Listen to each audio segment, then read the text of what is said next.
बचपन ही से निहायत इबादत गुजार थी। नमाज कभी कज़ा ना करती। अगर कभी रह भी जाती तो जब तक कज़ा ना पढ़ लेती सुकून से सोती नहीं थी। कुरान पढ़ते वक्त आंसू उसके चेहरे पर बहने लगते। वो वालिदैन की हर बात मानती, बहन भाइयों का ख्याल रखती। नूर अपने रब को अपना सबसे बड़ा सहारा समझती। मगर जब नूर की उम्र 16 साल हुई तो उसकी जिंदगी बदलने लगी। नूर के वालिदैन ने उसके लिए रिश्ता ढूंढना शुरू किया। जब वो 17 साल की हुई तो उसकी मंगनी अपने मामूजाद अहमद से कर दी गई। इब्तिदा में सब खुश थे, लेकिन जल्द ही एक नया बाब खुला। अहमद तालीम याफ्ता न था, सिर्फ 5वीं जमात तक पढ़ा और फिर गलत सोहबतों में पड़ गया। यूरोप चला गया, जहाँ पैसे तो कमाने लगा मगर अक्ल और शऊर नाम की कोई चीज न थी। औरत को वो जूती से भी कम समझता था। एक दिन नूर अपनी माँ के साथ नानी के घर गई। वहाँ अहमद ने पहली बार उसे देखा था और जिद पकड़ ली कि शादी इसी से करेगा। नूर के वालिदैन ने सोचा कि लड़का बाहर है, पैसे कमाता है, चलो ठीक है। लेकिन जल्द ही अहमद का असल चेहरा सामने आने लगा। मंगनी के 1 महीने बाद ही अहमद ने उसे मोबाइल दिया। फिर दिन रात के मैसेजेस और फोन कॉल्स ने नूर को बेसुकून कर दिया। नूर पढ़ाई में अच्छी थी मगर अहमद की जिद और शक ने उसे डिस्टर्ब कर दिया। वो नूर को दिन रात कॉल करता। अगर कभी नूर बात न करती तो गालियां देता, इल्जाम लगाता। उसने नूर का कई बार रास्ते में पीछा भी किया। ये सब नूर के लिए नाकाबिले बर्दाश्त था, मगर वो खामोश रहती, ज़हनी अज़ियत सहती, दिल में रोती मगर किसी से कुछ न कहती। एक दिन नूर अपने वालिदैन के साथ अपनी कज़न की शादी पर गई। वहाँ अहमद ने इल्ज़ाम लगा दिया, तुम वहाँ खुद को दिखाने और लड़के पसंद करने गई थी। नूर सहमी हुई चुप रही। खामोशी में उसका दिल टूट रहा था। अभी 1 महीना भी ना गुजरा था कि ईद पर पूरी फैमिली घूमने गई। जब आमद को पता चला तो आग बगोला हो गया। उसने सख्त गालियां दी, यहाँ तक कि नानी को फोन करके कहा, उस लड़की को रोको, ये कहीं बाहर नहीं जाएगी। ये सब सुनकर नूर के वालिद परेशान हो गए। वो चाहते थे कि ये रिश्ता खत्म हो जाए, लेकिन अहमद की माँ आई, मुआफ़ी मांगी और कहा, मेरी बेटे की बातों को मुआफ़ कर दें, रिश्ता खत्म ना करें।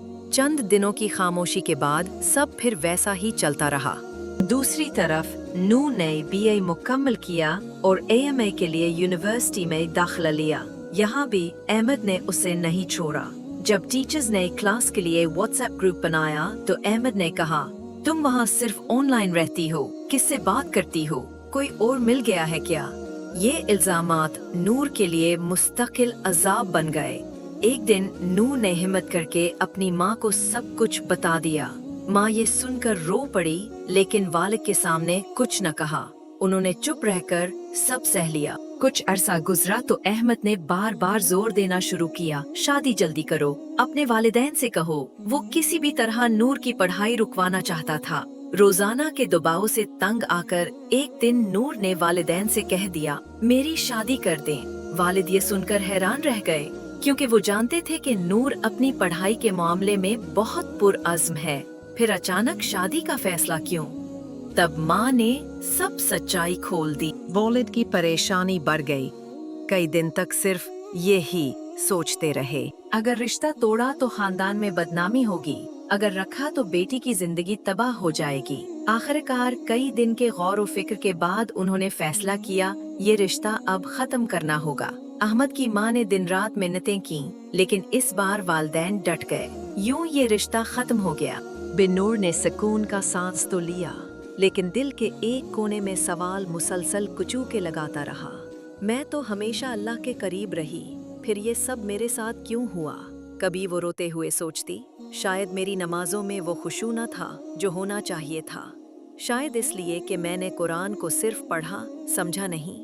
शायद मेरा ईमान इतना मजबूत न था जितना होना चाहिए था। फिर वो एक और बात याद करके तड़प उठती, अहमद मेरे लिए नामहरम था, इसके साथ रात गए तक बातें करना, ये सब कितना गलत था। मैंने नादानी में अपने रब की नाराजगी मोल ली। ये एहसास इसे अंदर से तोड़ देता। मगर इसी एहसास ने इसकी जिंदगी को बदलने का फैसला करवा दिया। नूर ने सोच लिया कि अब वो अपनी जिंदगी को नए सिरे से शुरू करेगी। उसने कुरान को तर्जुमे और तफसीर के साथ पढ़ना शुरू किया। हर आयत में उसे अपनी जिंदगी का जवाब मिलता, हर लफ्ज उसके जख्म पर मरहम रखता। रात के सन्नाटे में जब सब सो जाते, वो वजू करके मसले पर खड़ी होती, आंखों से आंसू बहते जाते और लबों पर एक ही दुआ होती, या अल्लाह, मुझे एक ऐसा साथी अता फरमा जो मेरे दिल के जख्मों का मरहम बने, जो मेरे लिए सुकून और रहमत का सबब हो, जो मुझे दीन के रास्ते पर मजीद मजबूती से चलाए। नूर ने कई बार सुन रखा था कि तहज्जुद की दुआओं में अजीब सी तासीर होती है, इनसे मौजज़े होते हैं। इसी यकीन के साथ वो हर रात अल्लाह के हुजूर गिरिए और जारी करती रही। वक्त गुजरता गया, दिन महीनों में और महीने बरसों में बदल गए और फिर 2 साल बाद अल्लाह ने उसकी वो दुआएं कबूल कर लीं। नूर के लिए एक नेक दिल, तालीम याफ्ता और बाअखलाक नौजवान अली का रिश्ता आया। अली दीनदार भी था और दुनियावी एतबार से समझदार भी। इसकी शख्सियत नूर के लिए सुकून का पैगाम थी। उसने कभी नूर को रात गए बिला वजह फोन नहीं किया, हमेशा उसकी इज्जत की, उसकी राय की कदर की और सबसे बढ़कर उसके दिल को सुकून दिया। यूं नूर की शादी अली से हो गई। ये रिश्ता नूर की जिंदगी में रोशनी और इत्मीनान ले आया। वही लड़की जो कभी तन्हाई में आंसू बहाती थी, अब अपने शौहर के साथ मुस्कुरा रही थी, जिंदगी के हर लम्हे में सुकून और खुशी महसूस कर रही थी। अक्सर वो दिल ही दिल में सोचती, वाकई हर आजमाइश के बाद आसानी है। अल्लाह अपने बंदे को कभी तन्हा नहीं छोड़ता, बस शर्त ये है कि हम उससे जुड़ जाएं और उस पर भरोसा करें। तहज्जुद वाकई मोजेज़ात करती है।